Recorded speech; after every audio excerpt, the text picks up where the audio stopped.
여러분 안녕하십니까? 시사도민고 김옥 교수의 이슈. 이제 날씨가 겨울 날씨답지 않게 따뜻한 날도 보입니다. 이제 곧 봄이 올 것 같습니다. 우리 봄의 희망 가지고 신종 코로나 바이러스 코로나19 이기고 온 국민이 함께 행복한 그런 대한민국 만들면 좋겠습니다. 우리 정치도 그렇게 국민들께 행복을 전하는 그런 메시지를 계속 내놓았으면 합니다. 그래서 오늘 주제는요. 여러분 최근에 행복한 뉴스, 우리 국민을 기쁘게 했던 뉴스가 있죠. 제92회 아카데미 영화제에서 봉준호 감독의 기생충이 4개 부문, 4개 부문을 석권하는 그런 쾌거를 이뤘습니다. 대한민국 영화가 101년의 역사가 됐는데요. 저도 그날 너무 기뻐서 잠을 이룰 수가 없었습니다. 한국 영화 제8의 예술이라고 하는 영화 장르에서 과거에 이제 나운규 감독의 아리랑이라는 작품으로 시작해서 우리 영화가 시작이 됐습니다. 101년 만에 세계 영화의 분산이라고 하는 아카데미상, 그것도 감독상, 작품상, 상의 가장 중요한 상들을 휩쓸었습니다. 그러니까 2019년에 칸네 영화제에서 황금 종려상을 획득한 이후 지금까지 200개가 넘는 그런 세계 각국의 그런 영화제에서 상을 탔습니다. 그래서 오늘은 영화 기생충의 아카데미 사건과 정치 리더십 이야기를 주제로 여러분께 말씀드리려고 합니다. 왜? 봉준호의 리더십, 봉준호 감독의 리더십, 그것이 너무나 돋보이기 때문입니다. 이를 통해서 한국 영화는 새로운 길을 열었습니다. 자, 아시아 영화도 이런 일이 없었습니다. 감독상, 작품상을 함께 석권했습니다. 자, 이것은 우리 국민들께 정말 한국의 문화와 예술이 이런 경지로 갈 수 있구나. 정말 놀라운 쾌거를 안겨주었습니다. 우리 정치인들 좀 배워야 되지 않을까요? 세계에서 최고가 되는 그런 순간들 우리 많이 맛봤습니다. 한국인이 할 수 있는 여러 가지 이 가능성을 열어줬던 문화예술계 인사들이 많이 있습니다. 저는 그 효시를 바로 피겨스케이팅의 김연아 선수라고 생각합니다. 과거에 늘씬한 서양의 그런 여자 선수들이 했던 피겨스케이팅에서 한국의 김연아 선수가 과거에는 상상도 할 수 없는 그런 정말 올림픽과 또 피겨스케이팅 세계 선수권 대회에서 금메달을 따는 쾌거를 보여줬습니다.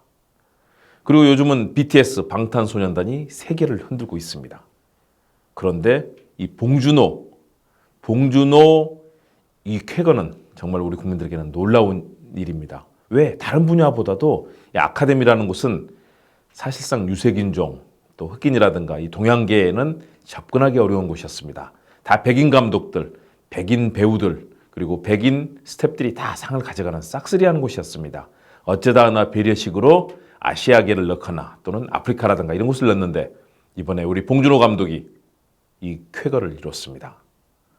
아마 우리 국민 여러분들께서도 기쁘셨을 겁니다. 봉준호 감독이 그동안 여러 작품들을 했습니다. 살인의 추억이라든가 괴물, 마더 그리고 설국열차로 세계적인 수준에 도달해 있었지만 기생충이 이렇게 전 세계 영화인들을 감동 속에 몰아넣을 줄이야.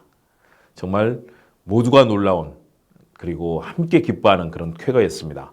봉준호 감독이 이번 계기로 해서요. 그동안의 작품을 하면은 해외에서 받는 건 약 20억 원 정도의 그런 감독으로서 역할에 대해서 보상이 주어졌다고 합니다. 그런데 이번 아카데미상 수상을 계기로 해서 한 작품을 하면 감독으로서 최소한 600억 원 정도 아마 많이 받는다면 1,000억 원까지도 받는 1,000억 원의 사나이가 되었습니다.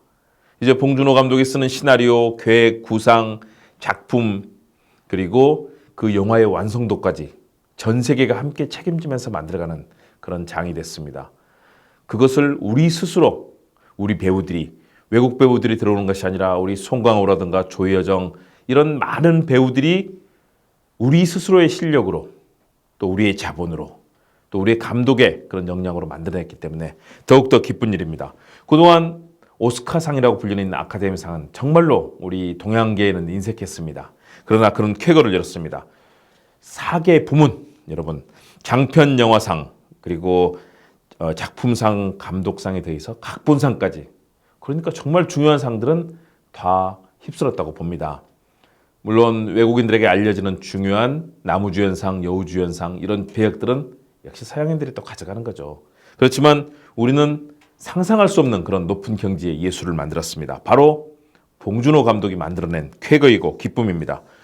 아카데미상 92년 역사상 정말 있을 수 없는 일이 벌어졌습니다. 자, 거기에는 어떤 것들이 작용했을까요? 저는 바로 봉준호 감독의 치열한 탐구정신, 탐색정신이 그 출발점이라고 봅니다. 봉준호 감독은 연세대 사회학과 출신입니다. 당시 어려웠던 한국 사회, 이제 민주화의 봄이 꽃피기 시작하고 새롭게 변화하는 그런 지점이었습니다. 그러니까 87년에 봉준호 감독이 이제 대학을 입학했죠.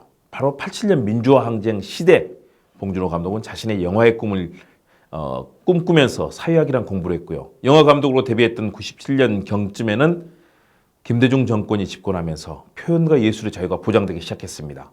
그 전까지는 영화에 대해서는 검열과 비판, 탄압, 또 감독들이 정말 감옥까지 가는 그런 일도 벌어졌는데요. 그러나 김대중 정부에서 표현의 자유와 사상의 자유를 보장하기 시작하면서 한국 영화는 꽃피기 시작했습니다. 그리고 문재인 정부에서 또다시 블랙리스트를 만들고 국정농단을 자행했던 박근혜, 이명박 정부에서 정말 봉준호 감독은 혹독한 시련을 겪었습니다. 괴물 같은 경우는 주한미군이라든가 또는 여러 가지 우리 사회에 국가가 억압하는 그런 개인의 아픈 상황을 잘 다뤘는데요. 당시 정권에는 눈의 가시였습니다. 설국열차도 마찬가지입니다. 가진 자와 못 가진 자, 사회적 양극화에 대한 고민을 담았기 때문에 당시 정부에서도 봉준호 감독을 블랙리스트, 아주 강경 좌파라고 분류를 했습니다. 살인의 추억은 어떻습니까? 공직자, 공무원, 또 정부의 여러 가지 일에 대해서 비판을 했기 때문에 이 부분도 당시 정부에서 굉장히 경계심을 가졌던 부분입니다. 봉준호 감독은 그런 여러 가지 비판을 딛고 이번 기생충으로 아카데미상을 수상했습니다. 정말로 기쁜 일입니다. 이 영화 역시 마찬가지입니다. 지금 이 세계 대한민국의 화두를 담고 있습니다. 사회적 양극화입니다. 잘 사는 사람과 잘 사는 사람, 부자, 또 모든 것을 가진 사람들과 아무것도 없는 월세방, 지하방, 전세방에서 꿈을 꾸지 못하며 살아야 되는 가슴 아픈 사람들의 얘기, 그들의 사회적 갈등, 어떻게 하면 이 양극화를 고쳐나갈 것인가, 해소해 나갈 것인가, 해결할 것인가, 감독의 고민이 있는 지점입니다. 그런 봉준호 감독의 치열한 문제의식, 사회에 대한 고민, 저는 그것이 봉준호 리더십의 첫 번째 출발점이라고 봅니다. 사회에 대해서 고민하고 해법을 찾는 그 지식인의 역할, 봉준호 감독은 솔선수범해서 이 일을 본인이 담당했고 또 만들어냈습니다. 봉준호 리더십의 두 번째는 겸허와 겸양의 리더십입니다.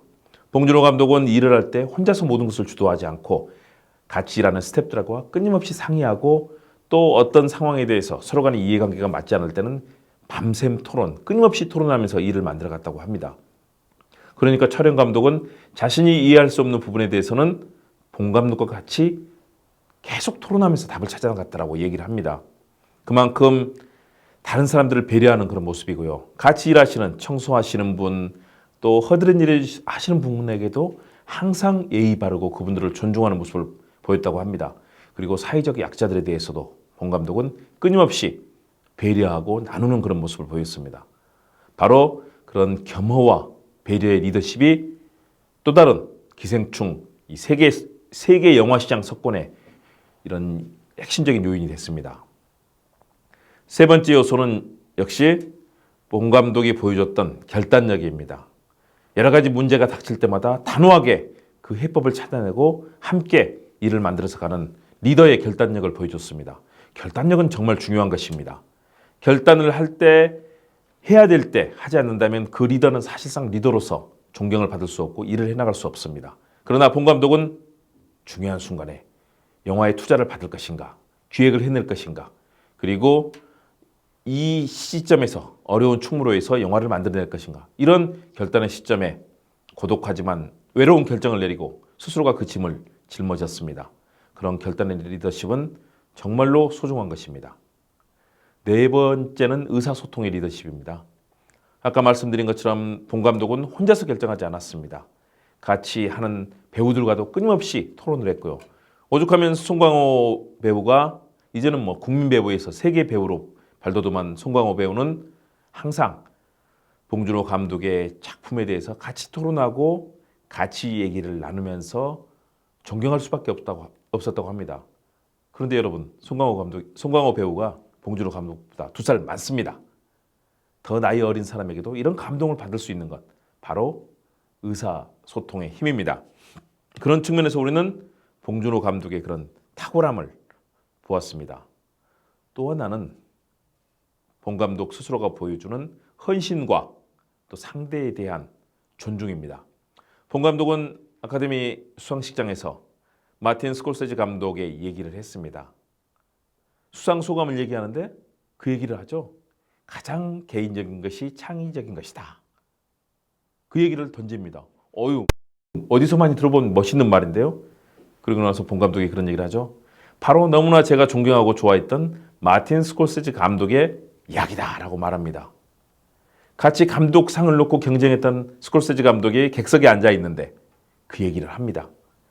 모든 배우들, 객석의 사람들이 일어나서 기립박수로 마틴 스콜세지 감독에게 축하를 보냅니다. 마틴 스콜세지 감독은 떨어졌습니다. 이번에 감독상 탈락했죠. 그런데도 감독상을 받은 감독이 존경하는 감독이 됐습니다. 뉴욕 포스트라고 하는 뉴욕의 일간지, 굉장한 유력지입니다. 여기서 봉준호 감독을 세인트, 성자라고 칭했습니다. 자신을 낮춰서 상대를 높여주는 그러한 봉준호 감독의 겸양, 겸허, 배려, 존중, 그런 리더십, 세계를 감동시켰습니다. 전 세계는 이제 그를 세인트 디렉터, 성자 감독이라고 부를 겁니다.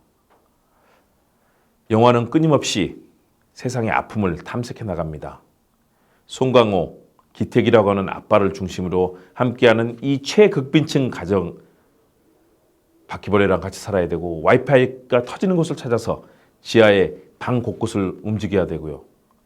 비가 오면 수몰지구가 돼버리는 그곳에서 살아가는 극빈층들, 그럼에도 불구하고 이들을 이해할 수 없는 부유층과의 관계, 이 속에서 우리는 사회적 양극화, 21세기의 가장 큰 화두, 우리가 해결해야 될 문제점을 함께 고민하게 됩니다.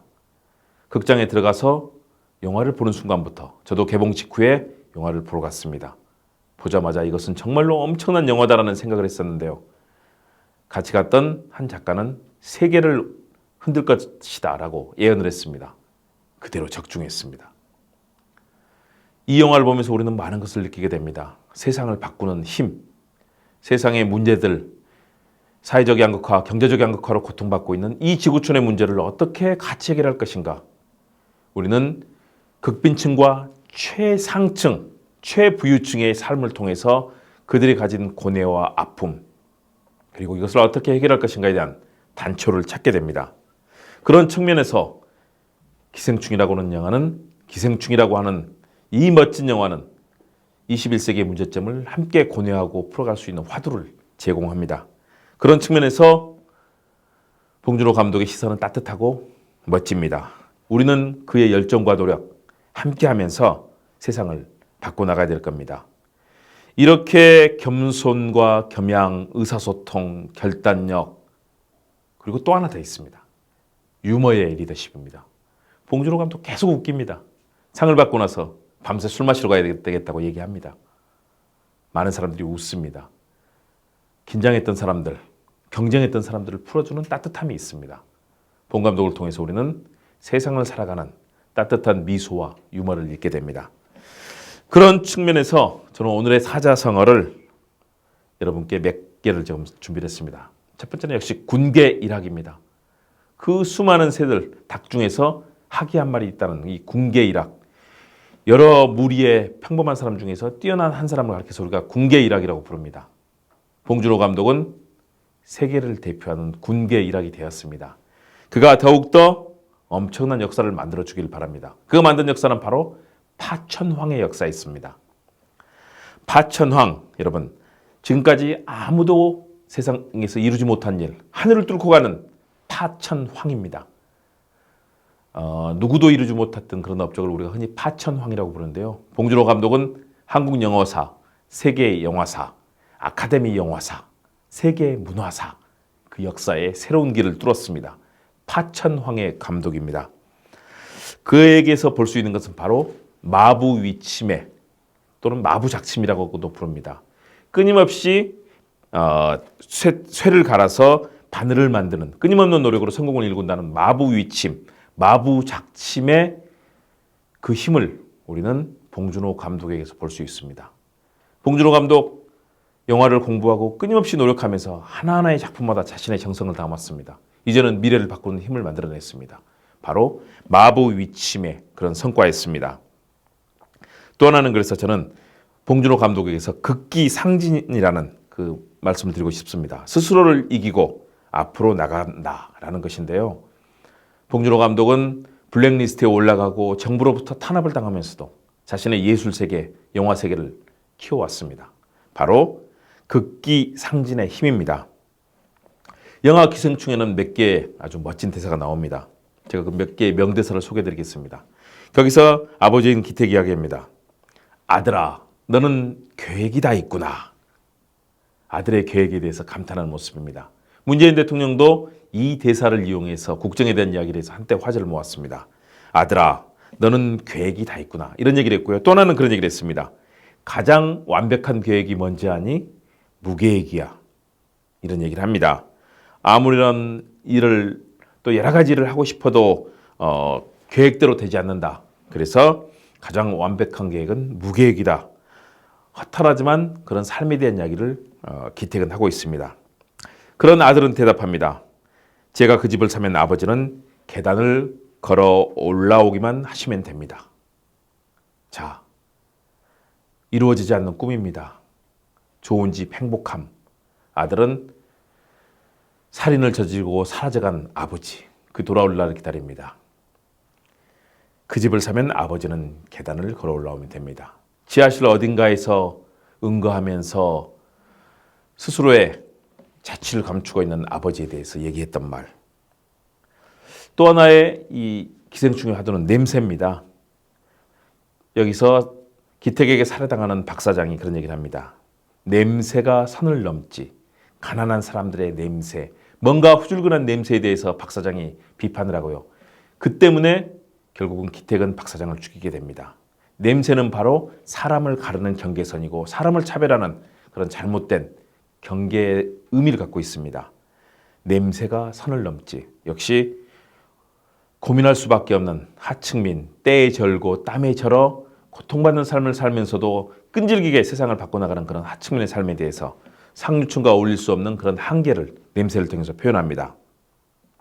그리고 또 이 부잣집 사모님과 가난한 집의 이 그런 여인의 삶에 대해서 기택과 부인 두 사람이 하는 얘기입니다. 아내 충숙과 하는 얘기인데요. 기택이 그런 얘기를 합니다. 그 집 사모님은 부자인데도 착해 라고 하니까 그 아내 충숙이 얘기합니다. 착해서 부자인 게 아니야. 부자니까 착한 거지. 바로 돈의 힘을 얘기하고 있습니다. 이 두 부부 얘기를 통해서 돈과 사람의 삶에 대해서 고민을 하게 됩니다. 착해서 부자인 게 아니야. 부자니까 착한 거지. 명대사 중에 하나로 꼽힙니다. 저는 이런 내용들을 담은 것들, 영화 속에서 참 많은 것들을 보게 됩니다. 내일은 내일의 태양이 뜬다라는 바람과 함께 사라지다의 명대사도 있었고요. 또 사랑이 짧으면 슬픔은 길어진다. 라스베이거스를 떠나면서 떠남이라고 하는 그런 할리우드의 작품이 있습니다. 그 작품에 등장하는 명대사가 있죠. 저는 이런 명대사들이 기생충에도 등장하고 있다는 것을 말씀드리고 싶습니다. 지금 미국인들이, 전 세계인들이 그 명대사를 배우고 있습니다. 그런 측면에서 봉준호 감독이 이루어졌던 이 멋진 아카데미상 석권의 리더십, 저는 우리 정치권이 좀 배웠으면 합니다. 갈등과 대립, 끊임없이 싸움만 하고 그리고 끊임없이 장애로 나가서 삭발 단식, 저 구태의연한 방식으로 끊임없이 국민들에게 정치에 대한 혐오감만 불러일으키는 못된 정치 바꿔야 됩니다. 헌신하고 배려하고 또 제때 결단하는 리더십 보여줘야 됩니다. 문재인 대통령과 촛불혁명 그리고 새로운 개혁은 이것을 보여주기 시작하고 있습니다. 여기에 발목을 잡고 반대를 위한 반대를 하면서 국정을 방해하고 법을 만드는 입법을 마비시키는 그런 잘못된 정치권의 작태들, 잘못된 권력, 블랙리스트로 국민을 편가르고 국민을 탄압했던 문화예술계를 편가르고 탄압했던 그런 잘못된 정치 바뀌어야 됩니다. 저는 봉준호 감독의 겸허와 겸양의 리더십, 상대를 존중하는 배려와 존중의 리더십, 유머의 리더십, 그리고 의사소통의 리더십, 결단과 카리스마의 리더십, 이런 것들을 우리 정치권이 배웠으면 하는 바람에서 오늘 봉준호 감독의 리더십의 얘기를 전해드렸습니다. 마지막으로 오늘의 시를 제가 선정을 했습니다. 정호성 시인의 슬픔이 기쁨에게. 많은 슬픔이 있습니다. 많은 어려움이 있습니다. 기쁨을 이뤄내야죠. 봉준호 감독은 그런 경지를 만들어냈습니다. 우리가 같이 고민하면서 화답해 보시죠. 슬픔이 기쁨에게. 정호성. 나는 이제 너에게 슬픔을 주겠다. 사랑보다 소중한 슬픔을 주겠다. 겨울밤 거리에서 귤 몇 개를 놓고 살아온 추위와 떨고 있는 할머니에게 귤값을 깎으면서 기뻐하던 너를 위하여 나는 슬픔의 평등한 얼굴을 보여주겠다. 내가 어둠 속에서 너를 부를 때 단 한 번도 평등하게 웃어주지 않은 가만히에 덮인 동사자가 다시 얼어 죽을 때, 가만히 한 장조차 덮어주지 않는 무관심한 너의 사랑을 위해 나는 이제 너에게도 기다림을 주겠다. 이 세상에 내리던 한방눈을 멈추겠다. 보리밭에 내리던 봄눈들을 데리고 추워 떠는 사람들의 슬픔에게 다녀와서 눈 그친 눈길을 너와 함께 걷겠다. 슬픔의 힘에 대한 이야기를 하며 기다림의 슬픔까지 걸어가겠다. 평등하게 웃어주지 않고 무관심한 우리의 시대. 봉준호 감독은 미소를 얘기했습니다. 그리고 정호성 시인은 그런 기쁨의 세상을, 슬픔이 기쁨에게 가는 그런 세상을 노래했습니다. 이제 우리가 봉준호의 이런 쾌거를 대한민국의 정의와 평등, 자유와 민주주의로, 그리고 정의와 함께하는 나눔의 세상으로 바꿀 때입니다. 봉준호 감독 축하합니다. 대한민국의 쾌거 전 세계에 자랑하고 싶습니다. 이제 우리 정치도 봉준호 감독의 리더십 배우면서 변해가길 기대해 봅니다. 시사도민고 김은국 교수의 이슈 다음 시간에 뵙도록 하겠습니다. 여러분 고맙습니다.